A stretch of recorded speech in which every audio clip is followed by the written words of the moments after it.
Hello everyone, welcome to From the Void Podcast, a show all about Eternal and our experiences with the game. I'm Navilis, and with me is my good friend and co-host, Bassoon Buffoon. How are you, sir?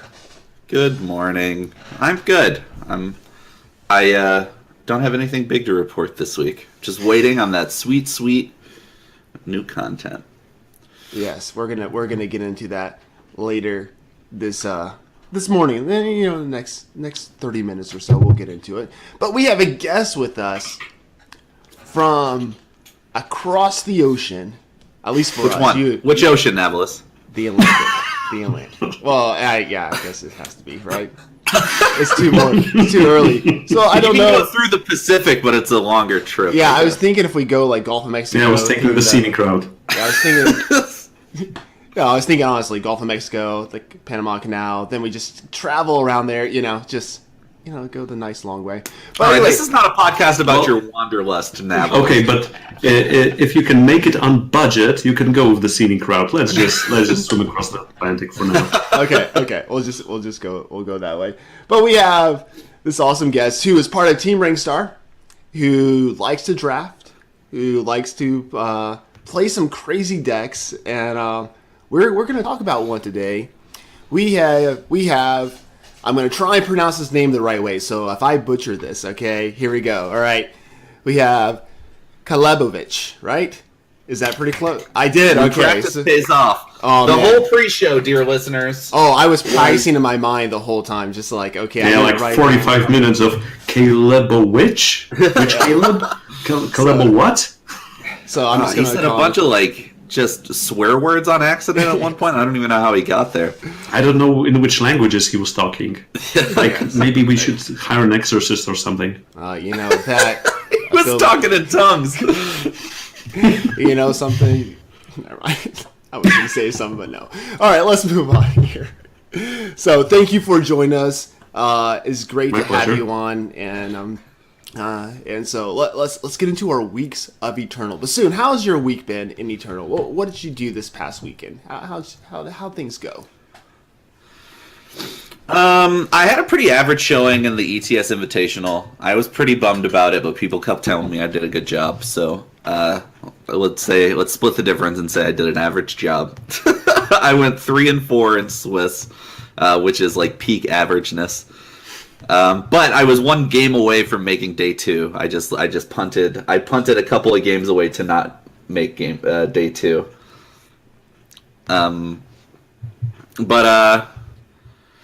Other than that, I just just screwing around in Masters. Now that I don't have to be top 100 anymore, I'm just kind of playing whatever I want to play. It feels good to not have to worry about it.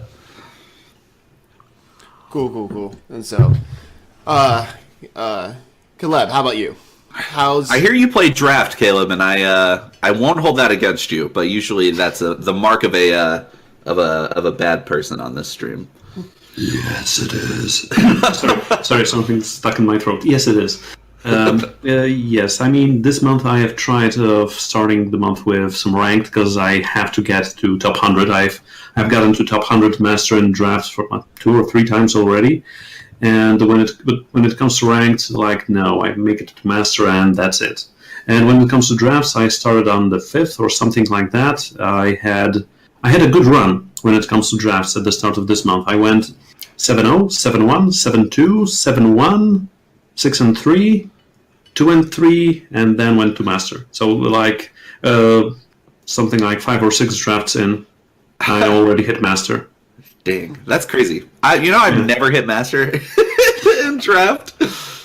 Well, if you want to learn about drafting, I have written an extensive draft guide, so there's that. Oh, where can we find that? You should go to teamrankstar.com. There on top, there's a link to new guides, etc., and there's the Eternal Drafting Guide. Also, I have written lately an article about splashing in drafts, so that's like a whole different level. Cool. Whether to splash, whether to not splash, or you will know if you read it. I don't know now, but in the future, I will know. Yes. Future you will thank present you. I will definitely check those articles out because I draft when I don't know, like when someone tells me to draft or when I have tickets or something like that. So I'm not a huge drafter. But my weekend Eternal, I hit Masters quite early, which was kind of nice, different from last month. But I was playing Chainbraid pretty much the whole time, and I made a few tweaks with it once I hit Masters and kind of climbed close to top 100. So I'm sitting around like 180 right now in Masters, just kind of messing around with stuff. Then I've been playing what a friend gave me is a Xenon Scorpion sight deck, which has a bunch of sights in it. Has the guy that gives scorpions. I forgot the name of the card. The one. Amaran Stinger, and it's a girl. It's a girl. I apologize. And so I don't look at the art. I'm just like, okay. And so, but yeah, she's a really good card. She's like, there's like teacher and then her, like doing that curve is so gross and just, and yeah, we just said that Almer and Stinger is a lady. You cannot talk about her curves. And so. That this is not Are we getting kind of banned from podcast, Twitch? Atlas. I know. I am. I'm just Keep it. It's 11 in the morning. You dog. Oh man. But anyway, going from 2 power to 3 power, with those cards. There we go. How about that? Did I make it kosher now? There we go. Yeah. Okay. But playing those cards was really good, and just like then you start throwing sights down, and you have blockers, and you get scorpions out, and it's just kind of gross. The biggest weakness is Reanimator. It's hard to deal with that deck. You really don't have any way of dealing with if they start pulling Vara or Azendel out, on turn 5. You're kind of messed up then. But it's a fun deck. It's good. So yes, Lumen Reclaimer. that is true. I was thinking, you know something? That should be in them. Okay. I'm gonna put that. Wait, in the what about Lumen Reclaimer? As an anti-reanimator, anti-mill card. Yes, you shuffle the entire graveyard or void back into the Void deck. Sir. Void. I've only played actually one cool thing about Lumen Reclaimer. It's actually one of the only cards in this game that actually shuffles the deck. A lot of It's one of cards two. say shuffle, but they just like place cards into the deck. Lumen Reclaimer actually randomizes the order of your deck. Also, Talir's Unwinding shuffles the opponent's deck. I have actually sent a question out to Direwolf, and they answered that yes, it shuffles. Okay. Do you know if Little Caleb's ultimate shuffles? I would have to ask him. Okay, because that's the Hey, only other bro. card I can think of where it might actually shuffle. Oh wow. But I don't think that Reanimator is happening often enough for you to put a card like Lumen Reclaimer in your deck. Yes, but it's an option. It's not, It is a card that exists in Eternal. My favorite Lumen Reclaimer story is I hit with 2 Amaranth Stingers and equivocated a Vara in one game. And the Vara became a Lumen Reclaimer. And they used the Lumen Reclaimer to shuffle the Stingers out of the top 20 cards of their deck. It was Oh genius. my goodness. And I never got another Scorpion the rest of the game, even though there were supposed to be 10 in their top 25. I also have a Lumen Reclaimer story, if I might. Go. Go. Tell us. Okay, thanks. So I was playing a couple of months ago a Xenon mid-range-ish deck, but it was like a Mask of Torment deck. So like tier 3, something like that. But I did put a Solitude in the market, and I had a couple of Dream Snatchers main deck. And I was playing against a time whatever deck. And I was just milling the opponent, because we were both at 50 or 70 health after some time. And I was milling the opponent with a Dream Snatcher, with Dark Returning it, with Dream Snatching again. And then the opponent went to the market, got a Lumen Reclaimer, and reshuffled his Void to his deck. But then I played another Dream Snatcher, milled him, another Dream Snatcher, milled him, played Solitude, and won with milling. Despite him reclaiming like 3/4 into his deck. That was a busy Void that game. Yes, that was a very busy Void. That's pretty crazy. All right, let's go into our news this week. We got some news this week, unlike last week, because last week we just wanted a soundboard playing crickets for news last weekend. But this week the Eternal Leaderboard for the month of February is up now, and so if you want to see who made it in the top ranks for draft, it was Isomorphic. No surprise, he's usually up there. And for ranked, we have Knife Bloom. Those are the top players. So congratulations to both of them for finishing number 1 for the month of February. And, if you look in the top 100, there's plenty of names that we know and everything. But yeah, so they're usually there. Any thoughts on this? Finally got my top 100 finish. Now I never have to care about my rank ever again. Feels That's good. right. I will. What I will. What rank did you finish? 40th. 40th. Let me see. I achieved that rank by climbing to rank 35 2 weeks before the month ended and never playing another ranked game. Oh my goodness. Yeah. How's the camping trip? I think something.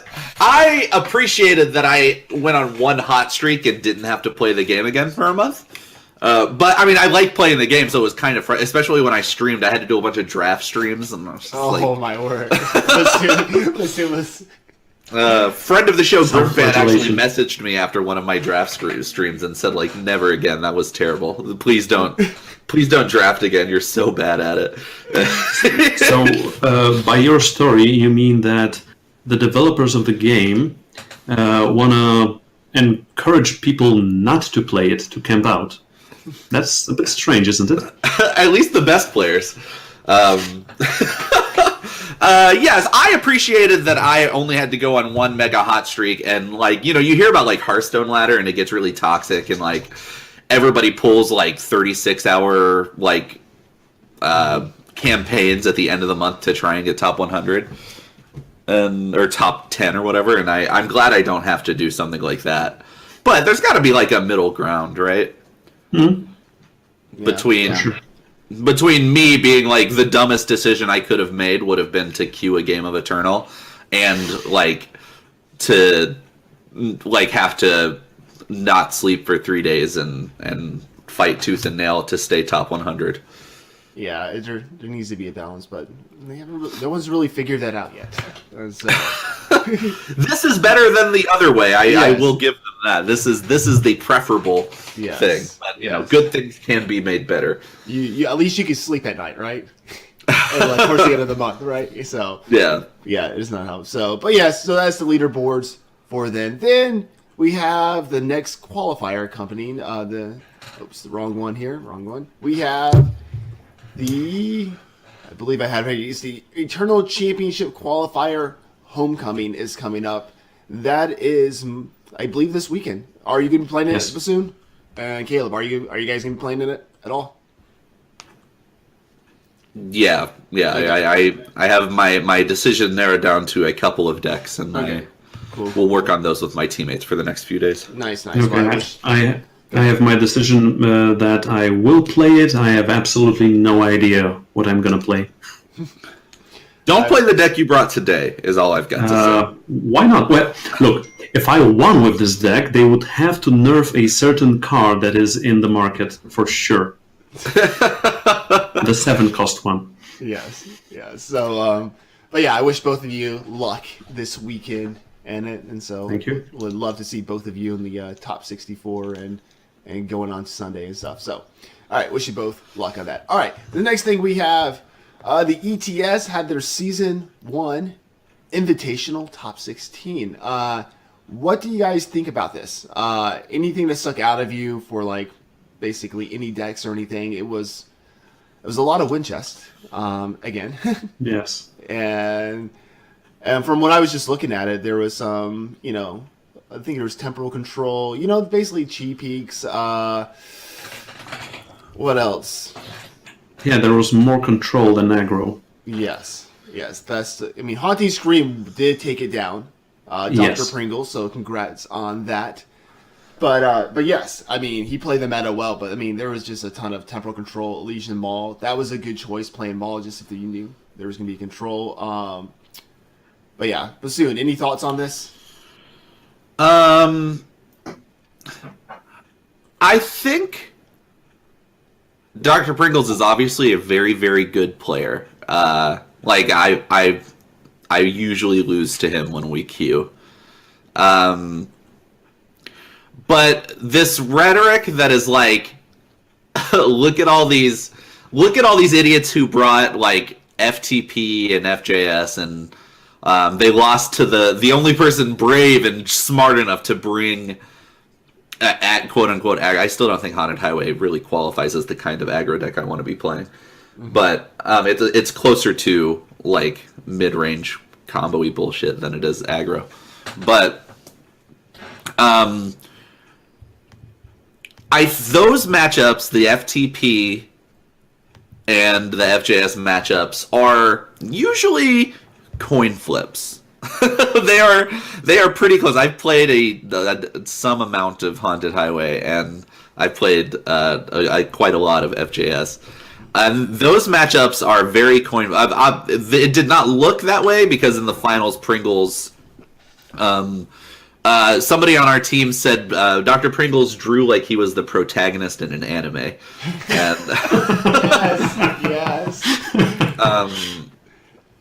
And that's not to take anything away from Pringles' skill, but I do want to say that like aggro's still not that good. Like aggro's not that great, and Haunted Highway isn't even that aggressive. And the reason why I was considering bringing Haunted Highway, and the reason why I didn't, is because I think it struggles in the temporal matchup. And I have a rule in my heart and in my soul that if temporal is being played at all, you don't play a deck that loses to temporal, because it's miserable to do that. Mm-hmm. So everybody, like these FJS idiots, got beat up by the aggro. That's not telling the whole story. Like, you have to, if you really think about how the matchups played out and how they will usually play out, congratulations to Dr. Pringles, but I don't think, if we run that tournament 10 times, I don't think Dr. Pringles wins again. All right, quick question. If you have the notes up here, what is the best deck name that they did in the top 16? In the top 16? The best deck. I think it's Monstroms, actually. I sniped GHP's deck and made the power base better. That's a pretty good one. That's a good one. I like that. It's probably that's the best one. And then of course Sono, real fun game we have here. He's playing FJS. I think that's pretty funny too. So just like, but yeah, there's some pretty good ones there. So anyway, that's the top 16. Go check out the decks on eternalwarcry.com if you want to see any of them and everything. But anyway, those are the decks. And we're moving on to probably what we've all kind of been waiting for and you kind of want to talk about. Finally, people, we have a new campaign coming. I'm excited about this. Are you? God, I'm so ready. My body is so ready for this. Yes. Now, is your wallet ready for this? I just want some new cards. They're doing it a little different this time. We're not we're not bringing our own decks to the campaign. No. It says right here that there'll be 18 single-player games using story-driven, pre-constructed decks, and that will be switched based on decisions and stuff like that. I think it says something like here down the line. So I'm excited about this, and it has 26 new cards that can be unlocked. And of course, like before, you can go the premium route with 2,000 gems, or for 2,000 gems and get an avatar, which I'll throw that up here. No, the avatar is great. Yes, Svecha, and that is really sick. And I probably will get the premium. So, but I do like collecting avatars. That's like the one thing I do like getting is. But yes, that right there. And also you get all the cards premium as well. Or you can just get the base campaign for 1,000 gems or 25,000 gold. So there you go. That's a lot of gold. That is a lot of gold. But I guess they're wanting to spend money instead of spend your gold on this. One thing they didn't specify in that message though is when actually is it coming out. Mm-hmm. Now Scarlatch did say, I think it was Kamado that asked him. He said by the end of the month, basically. Mm-hmm. So my guess is probably the last Thursday of the month. That's when they usually drops. That's my guess on that. So anyway, I actually would not be surprised if it just came out next week. That'd be great. I'm going to be in Puerto Rico. Okay. I would like to make a poll right now, especially that I'm from Poland. Is that where the name comes from? No. Let's stop it there. How many of those 26 cards will be playable and good like 2 or 3 weeks after the release of the set? How many of the 26 will be played in decks like more than 1 or 2% of the time? Usually there's like a solid 1/3 to 1/4 of them that sees play in like meta constructed top tier decks, and then there's like 2 cards in every expansion except the first one, which had pretty bad cards, but 2 cards in every campaign that are actually pretty meta defining. Like Baby Vara in the last one. And Cookbook, yeah. And a Zindel. Okay, so 3. Yeah, those are all really good cards. I think that's enough value. Like, I don't need them to plop down 26 broken cards in the campaign. I just need the game to look different. And we have to also think about, like, which cards will affect markets as well, too. They don't have to be... We don't need a full play set. We can just get, like, oh, this is a good card for a certain situation. And so, so I think with markets, you might see more cards play. But I agree, like 2 or 3 play sets of cards that will definitely be to change the meta. So, yes. So a question. If like a third of them will be good and played in meta decks, so that's like 10 cards or lower. So bringing 10 new cards, will it shake the meta game up that much? Yeah. Okay. Think about what the game looked like before Into Shadow came out, and then think about what you can. Did you not play back then? No. Okay. I started in October when Into Shadow came out. Okay, so right before Into Shadow came out, Combre and Combre midrange and Combre aggro and Huru midrange were all like incredibly popular decks. Like to the point to where Combre was like kind of a problem. And we were all wondering like why aren't they touching this archetype? It's Combre like aggressive Combre decks are so absurd. And like Time Justice Primal midrange decks were like really crazy. And just like there was just like Aegis was just like such a problem in the game. And the reason they never touched it was because they knew like Vara was coming out. Right? So Vara came, the game has changed, the game is saved. And Cookbook like basically reinvents the FJS archetype, makes that playable again, especially because you can add Vara into FJS as well. The game looked 1 month after compared to 1 month before Into Shadow came out radically different, like very, very different. That's very interesting from a game development perspective, because not only does it change some decks, I mean those 5 or 10 cards, not only do they change some decks, but also they change the metagame, because then some of the decks are weaker. So some of the decks that those weaker decks were good against can now re-emerge in the cycle of life of eternal decks, and so on and so on. So that's also a big upside. So not only just that 5 or 10 cards from those 26, but also that metagame shake-up. That's what happens usually. Sunny in chat is nitpicking my point that Aegis was never a problem. Sure. I'm not here to talk about the balance of the Aegis mechanic. But I was saying my point was that the game looked very different than it did before and after the campaign dropped. Vara was a game changer for sure. Just its ability and everything. So, but with this, we get a card, a sneak peek, a spoiler that they gave us, and I'm excited about this card. This card right here is a 4-cost, a Fire Justice Primal Influence. A 5/4 bear. Okay. It's a buffoon. Sorry, it's a bear. It's a bear. It's not a bear. It is Vargo Redclaw. It says pledge. Vargo can't be killed except by damage or loss of health. What do you think of this card? Caleb, we'll let you start. What do you think of Thank you. Triple color pledge is obviously interesting, as it can help aggressive decks more than the control ones, because the aggressive decks, when you look at power bases, are usually quite weak with playing one drops. Like, for example, in Skycrack aggro, you need to be playing Diplomatic Seals, etc., etc. And sometimes you're not even playing crests in a two-color deck. So that in and of itself is interesting. That ability is such an interesting one. I'm wondering why they didn't make it a keyword. Well, maybe because it's not going to be that popular, but it could be. Like, even if it was on 2 or 3 cards. Unless they don't want to make it a keyword for Crown, etc., etc.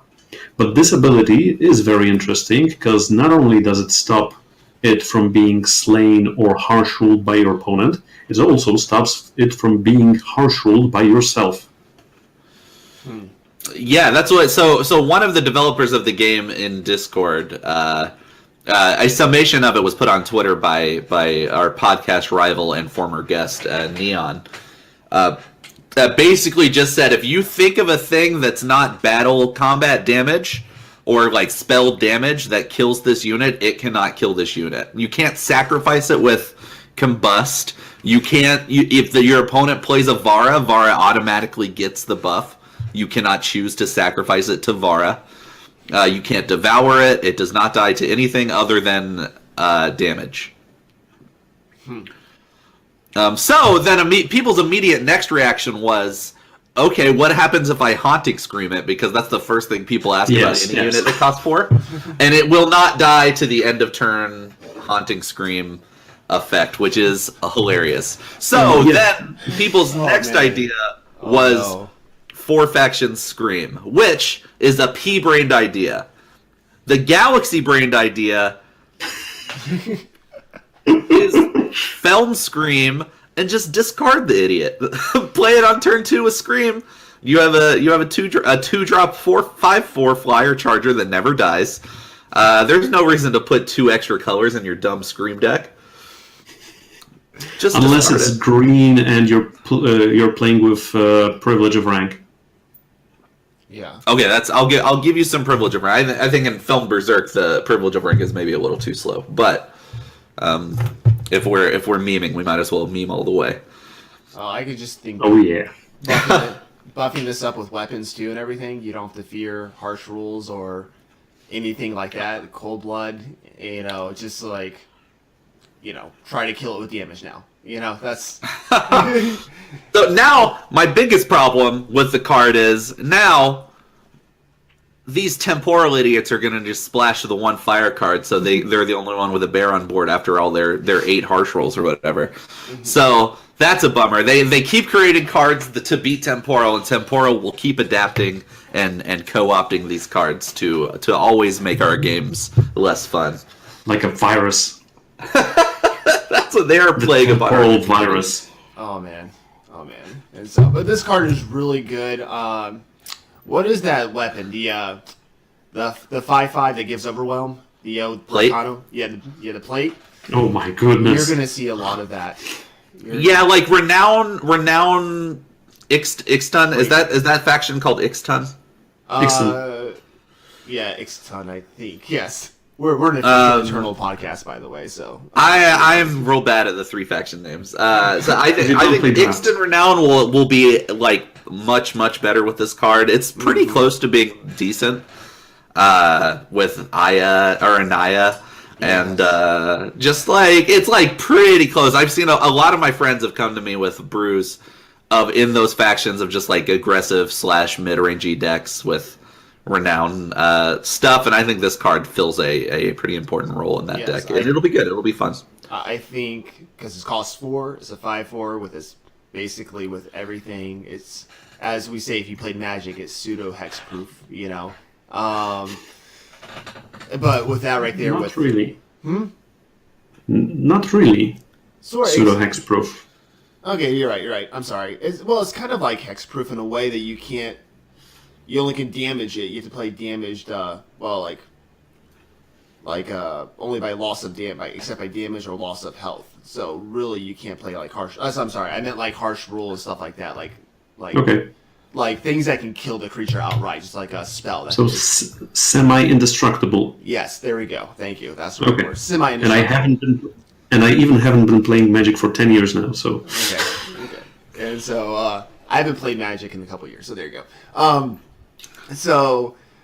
But definitely the Renown decks. This will be played. I think it'll be a nice fill out the curve and everything too. So I think it'll be good for that deck. I'm excited to try it. I want to throw a plate on it and have fun. And so that's. do you want to throw plates on it, or are you hungry and want to throw it on a plate? And so no, it's too cool to bear. I Also, Fargo. Yeah, it's Fargo exactly. Yeah, Louis the Bear. Yeah. Anyway. Okay. Anything else you want to say before we move on? Yes, I have a complaint. I have a gripe. I have a whine. All right, go for it. We have been so hungry for any content for so long. The community has been just so inconsolably horny for anything, anything, and just kind of like an unceremonious tweet, the 2 days, the day after a patch that everybody they announced a patch and everybody's and then it's it's bug fixes. It's come on, and then the day after that. They just kind of throw this out there. Where's my hype? Where's my build up? Can we go back in time a week ago and have Scarlatch just tweet a picture of just a gun laying in the snow. And all you have to do, you post that picture and you say coming late March. That's all it takes for that's how desperate we are for anything that Reddit would have lost their mind. And that's all we need. That's all we need. And then there will always be crybabies who will complain that that's not enough. But what is happening now is absolutely not it's not enough. Let me get excited about what's happening rather than get annoyed over the course of 2 months and then relief when they finally announce it. Do you know what I mean? No, I agree. That was kind of from what we can see. Go ahead, Gil. Sorry. From what we can see, you are very excited. He's very animated too. He's like, I'm amped up. Oh. So I'm not a marketing wizard. I don't understand. I'm by all accounts an idiot. There are very few things in this world I'm not an idiot about. But I, for the life of me, cannot understand what's stopping them from just doing little idiot. This doesn't take you don't have to pay a marketing firm $1 million to have the very simple idea. I just I just want them to help me get you guys, I mean royal you, the viewer, not you two idiots I'm on a call with, excited. I want to be excited. I want to have something on my stream to talk about my audience with other than friggin' drops. I'm tired of drop talk. I've banned it from my Discord. I don't want to deal with it anymore. I want to talk about the very nice beer that just came out.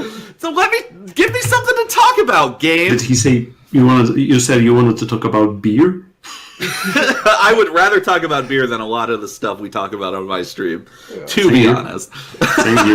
Same here. I'm with you. All Bassoon wanted was, say this art, just the art from this card at the end of last month, and just the word soon underneath it. That's, that would have sent everyone into a frenzy, wait, new art? Wait, soon? What is this? Just... And you have to before...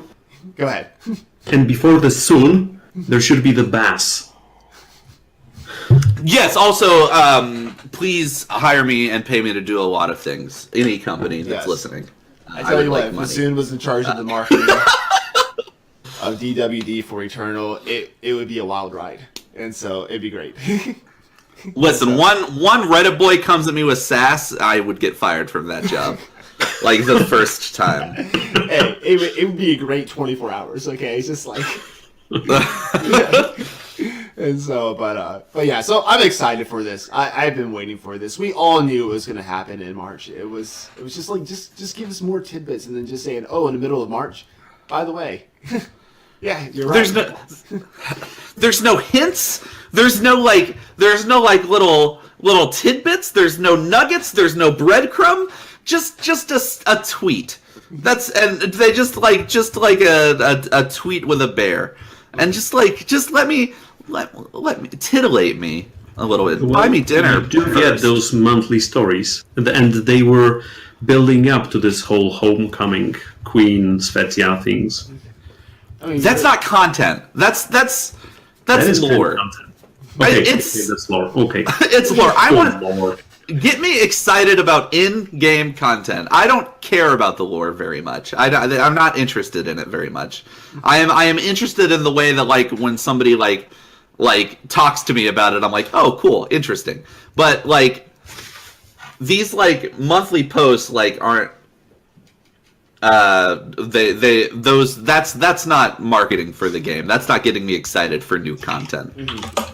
Just so you know, so we can kind of move on from this, there will be more cards from Homecoming Spoiled this Sunday during the ECQ Homecoming Finals. Okay, so you'll get some more cards. Okay, and also the Founders and Veteran packages are leaving the Eternal store with the release of Homecoming. So if you're if you haven't picked those up or you're still on the fence about it, you might want to do it before they leave. So they'll most likely be back again because they've been there again before. Anyway, but they're going to be leaving for a little bit. Someone in chat asked if the new campaign will affect a draft at all, and it never has in the past. Draft, it will be what it is until this summer, almost certainly. Yes, because the cards from campaigns never end up in drafts unless you randomly. Can you randomly generate them during drafts from, for example, cargoes / contrabands? Yeah. Okay, so only in that way, but you can't draft them per se. Yeah. All right, let's move on here. All right, this is where we talk to our guest, find out about him, his life, his streaming habits, stuff like that. So, Caleb, take it away. Tell us about yourself.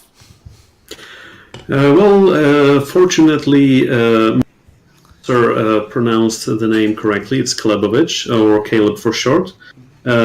I'm a very old and aged streamer from Poland, in Europe, if you're wondering. I am streaming Eternal Monday through Friday, 10 a.m. to 2 p.m. Central European Time, so I have a steady schedule, and I'm usually drafting, and playing some meme decks as well. I have been playing card games in general for, most of my life. I was taught bridge when I was 5, so that should count for something. And then it got worse and more intensive with some RPGs, some Bridge is hard. games. Yes. One of my girlfriends in college, I went home with her one weekend, and her dad, in an ill-fated attempt to try and bond with me, tried to teach me bridge, and I had no idea what was happening, and it just ended up with him getting kind of frustrated with me. For some time, it was kind of a family sport. I don't know if you know of card games such as Doom Trooper or Dark Eden in the 90s, or the old Star Wars by Decipher. So I did all that here and there.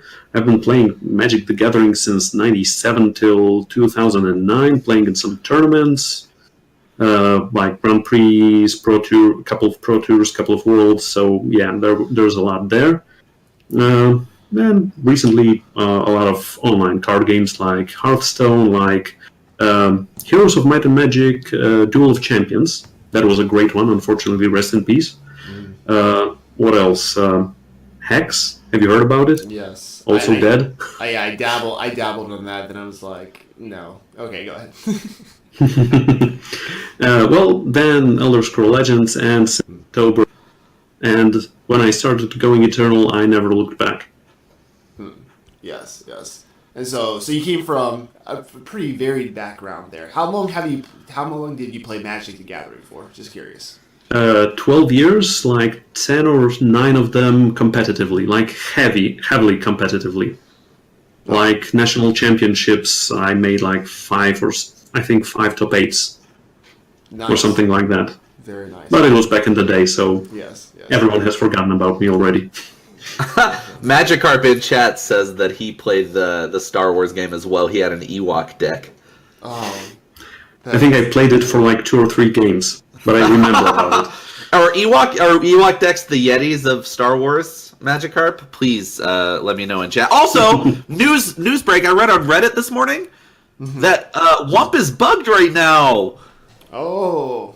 If you have multiple Wumps on the court, on the stage, what's it called? Field. On the court. It's like Space Jam.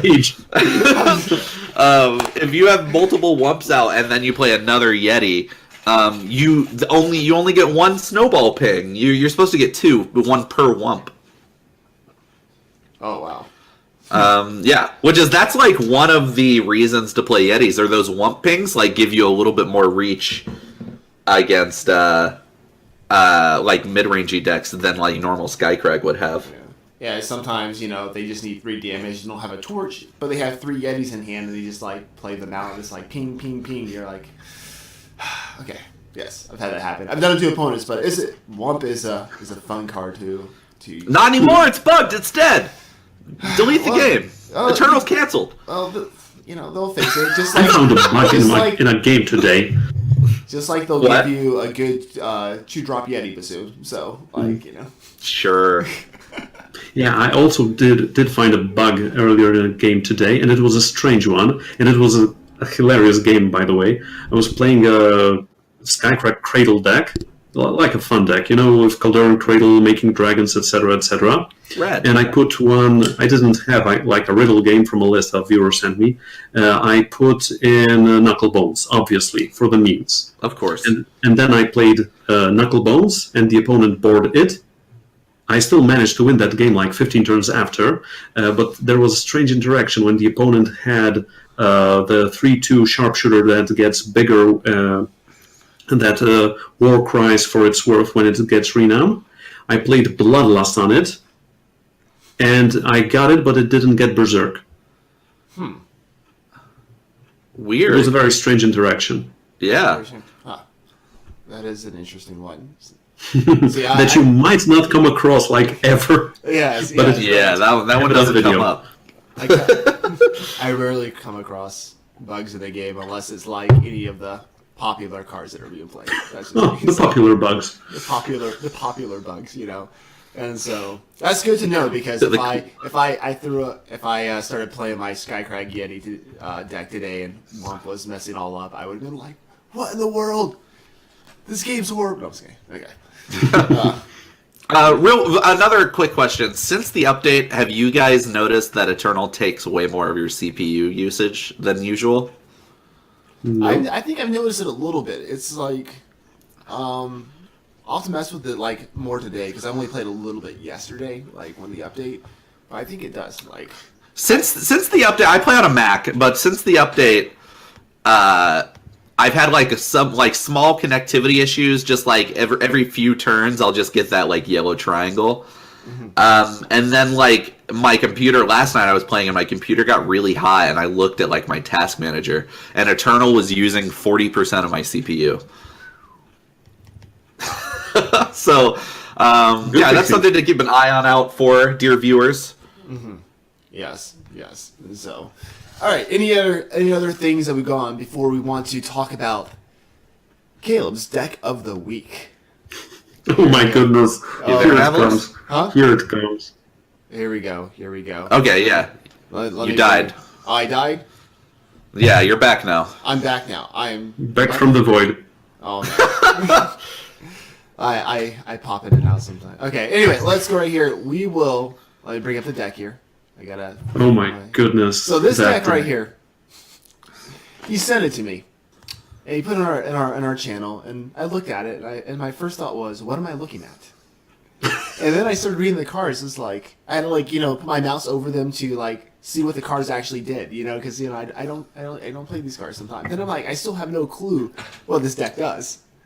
And so I went on his Twitch and I watched him play the deck, and I'm like, that's what it does. So this deck right here is called Trap Winding, version 2. Yes. One of many versions. One of many versions. Okay. I'm going to run through the deck list real quick. I'm not going to give numbers. You can go in the show notes, the link, look at this later. And then Caleb's going to talk and walk us through what this deck actually does. It has... It loses. But when you do win, though, it's pretty awesome, right? Okay. He agrees with that. All right. It has Light Diffuse, Permafrost. And Navalis, do you have the deck pulled up on the screen? Yes, I do. I should. Do I have it up there? No, I don't. Hang on here. Not yet.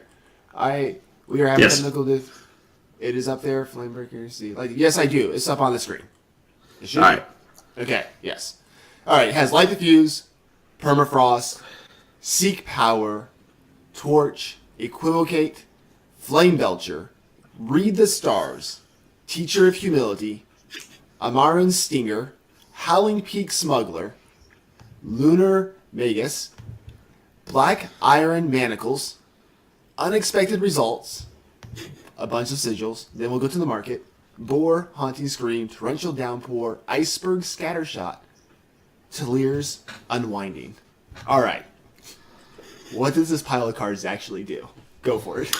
It gets you a lot of shift stone for sure. I mean, for the longest time I thought, Talir's Unwinding. Maybe there is a deck about it somewhere. And I think I was talking with my chat during my stream, and then, an idea came up. So for sure you gotta have at least an Aurelian background here, so playing Time Primal Shadow. But what to do with that Unwinding? Because Talir's Unwinding says avoid bounce, so unfortunately you can't combo it out with Westwind Herald, sorry. Sacrifice a unit to reshuffle each player's hand into their deck, and then each player draws 7 cards. So what could be done with getting 7 new cards, like a Time Twister from Magic the Gathering or whatever? So you could do stuff like Revenge, so getting your units. But that's boring. You can gain a ton of health, there's a version run by the Pontificate who's running Amaran Camels, gaining a lot of health for each card drawn, playing Masks of Torment, so gaining a lot of power, and doing something with 100 power in turn 30 or something like that. But I thought, maybe we could do something funnier. So how can we mess the opponent's draw up? Well, we can put some traps in there. The first thought was Teacher of Humility, obviously. So Teacher of Humility, when he connects to the enemy, gives him disciplinary weights, which say for each additional card you draw, it's a cursed relic, for each additional card you draw, it costs 2 more. So if, for example, the opponent has already weights on them, and you do Talir's Unwinding, if the opponent redraws a card, their hand, but each card, non-power card, is more expensive by 2. If they have double disciplinary weights, then it's more expensive by 4, etc., etc. So it was a starting point. But then, what about firebombs? Can you put firebombs in the opponent's deck, and how? So there are a couple of things. You can just play Light the Fuse. Light the Fuse. It just randomly puts 5 firebombs into the opponent's deck. There's also a Skycrack spell called Unexpected Results. Then you take a look at all the spells in the opponent's deck, and you can turn one type of a spell into firebombs. So it messes, for example, with Harsh Rules, with Grasping at Shadow. It doesn't touch cards in hand, in Void, and in Market, so it's not the be-all, end-all of messing up with the opponent. So it's not as great as, for example, what was it called, Rain of Frogs, but it does its work. And there's also a unit called Flame Belcher. That's just a lowly 2/2 overwhelming grenadine for fire, and 2 power. That says infiltrate, put 10 firebombs in the bottom half of the opponent's deck. Fortunately, Talier's Unwinding, if you manage to play it, reshuffles the opponent's deck so that those 10 firebombs can end up higher in their deck. Also, there are Amaran Stingers here, which you might already know because they have been played a lot lately. So it's a charge unit that when it connects to the opponent, you put 5 Scorpion traps in the top 20 cards of the opponent's deck. So you put a ton of traps into the opponent's deck, they draw a lot of cards, you get those Scorpions so you can stall on the ground, you put the bombs into the opponent's deck. This version has also an addition of Black Iron Manacles. You might know this card if you have played through those not scenarios, not tutorials. What's it called in the game? Campaigns? The No. The Puzzles. The puzzles. Puzzles, yes. It's in a lot of the puzzles, from what I remember. So at the end of each turn, the opponent, because it's also a cursed relic, the opponent is dealt damage in the amount of the cards they drew or discarded this turn. So it works with milling, and I have it in one of my mill decks, obviously.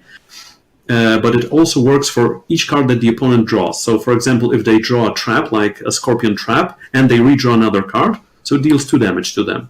If you play Lunar Magus, so they take 1 hit from Nightfall, and at the end of turn they take 2 additional hits from drawing at least 2 cards. It obviously should shut down Temporal, as a side note, but anyway, that's a brilliant idea you're playing there, and taking a lot of damage. What else is there? Also, there's Equivocate, Torch, Permafrost just to keep the ground steady. Read the Stars to trigger those Nightfalls that much more often. And the Market has a couple of cards like Bore and Torrential Downpour are obvious. Talier's Unwinding is that combo maker, but it isn't required. Haunting Scream, so that you can get your Teacher of Humility or Flame Belcher back from your Void and just do a quick attack, infiltrate, and do some damage.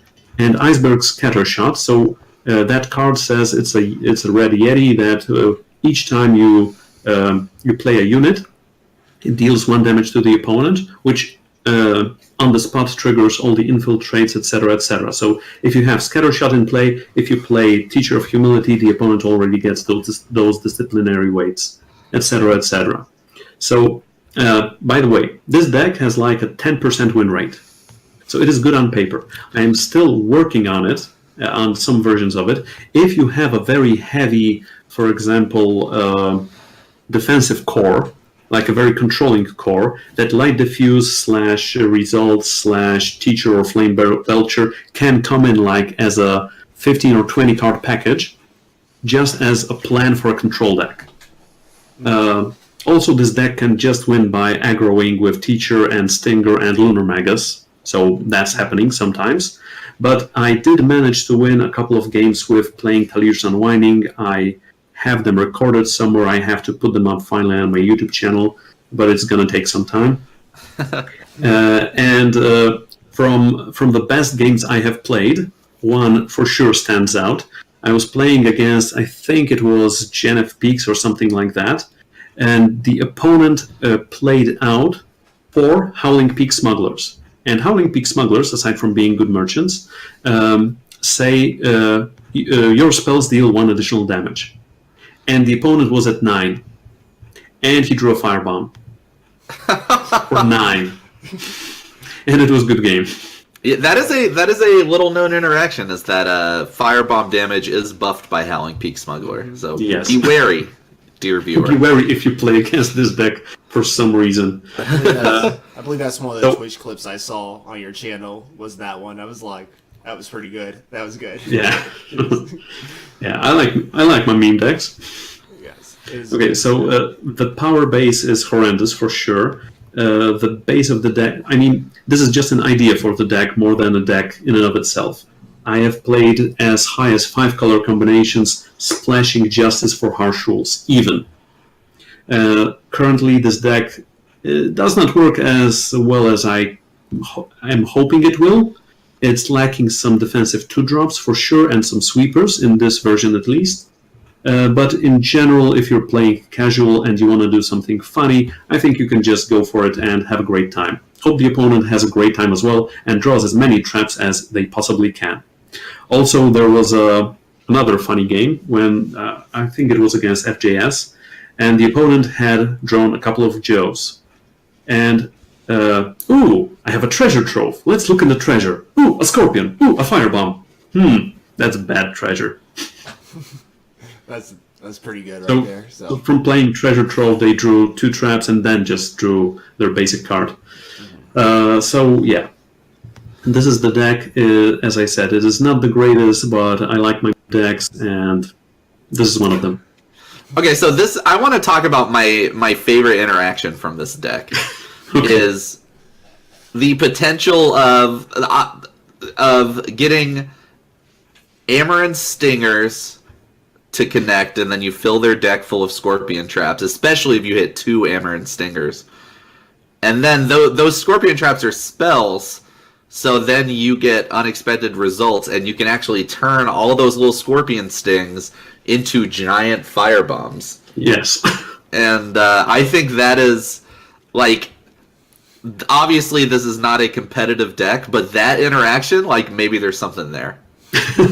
There's got anytime you can put 10 firebombs in the top third of your opponent's deck, you've got to think that, like, maybe there's something there. Yeah.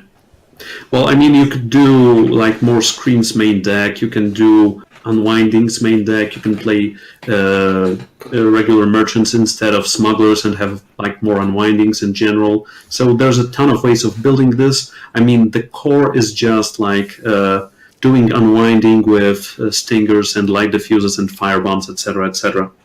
So that's the core. I have just not yet broken this metagame.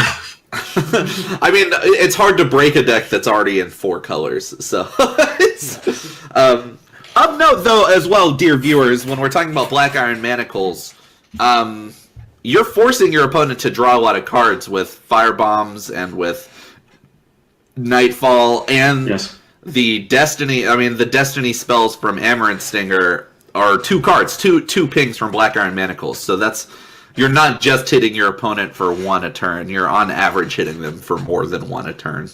Yes, and it is good against slow control decks, obviously. In theory. Yeah. I would like to just say one thing about Talir's Unwinding itself. That card has so many restrictions on it. If Direwolf just lifted one of those, this would be maybe a tier 3 deck even. Because it costs 7. It has a time, primal, shadow requirement. It is void bound. Okay, let's not touch that. And sacrifice a unit. Well, fortunately, you can have scorpions. That's another good interaction, that you get scorpions from those scorpion traps, and you have to sacrifice a unit to play Talir's Unwinding itself. It's on the text of the card.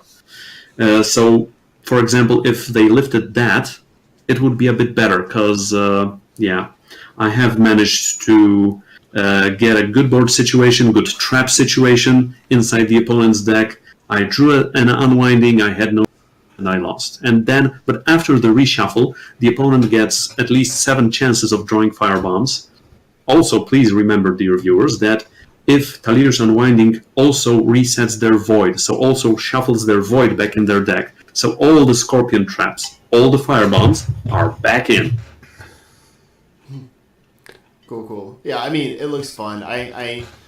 I'm tempted just to craft a few cards I need for this, just to mess around with it. I'm like one of those people. I know it's gonna be horrible. I know I'm gonna fail, but I just want to pull it off once, just once. Yes, but even if it blows up in someone's face, it might be the face of your opponent. Then it works. The kids will call that doing it for the gram, is what. Wow. So. But that's a fun deck, so if you want to have fun, you want to just meme and maybe troll some people with firebombs, play this deck. So it looks like a ton of fun, though. And if you're not sure about it, go to Caleb's Twitch and his YouTube channel and go find these decks and watch him have fun playing this. So, Caleb, where could we find your Twitch and your YouTube channel? Should we want Well, thank you for that question, Bassoon Buffoon. This segue was so good. Okay.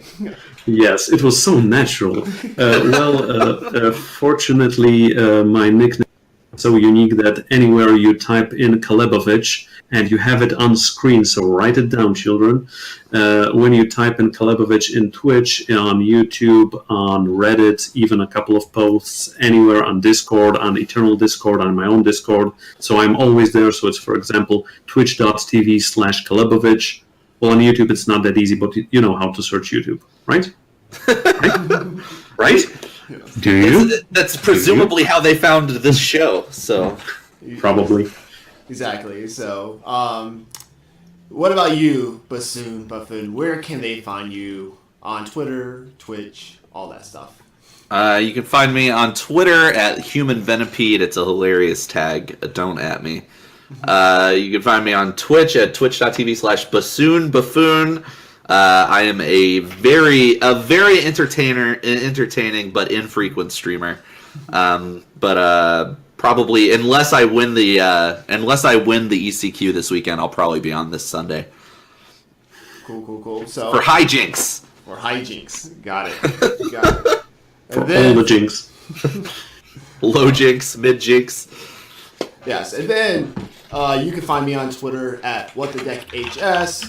You can also go to our podcast feed on Twitter at From the Void Cast. Our website is FromTheVoidPodcast.com. Has a link to our Discord where we post news and other random stuff there. I want to give a shout out to Caleb for coming on. Thank you, sir. It's Thank you for having me. it's good getting to talk to you, to know you, and everything. So a teammate of Team Ringstar. So shout out to them. Oh, he brought in his glasses. Look at that. And then also want to give a shout out. I've listened to a couple new Eternal podcasts this week, so I'm just going to give them a shout out.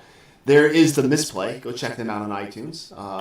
There are a couple of cool people who just kind of talk about some casual stuff with Eternal, which is if you want to do that. Then also there is the Misplay, and we won't mention the people in there, but you know.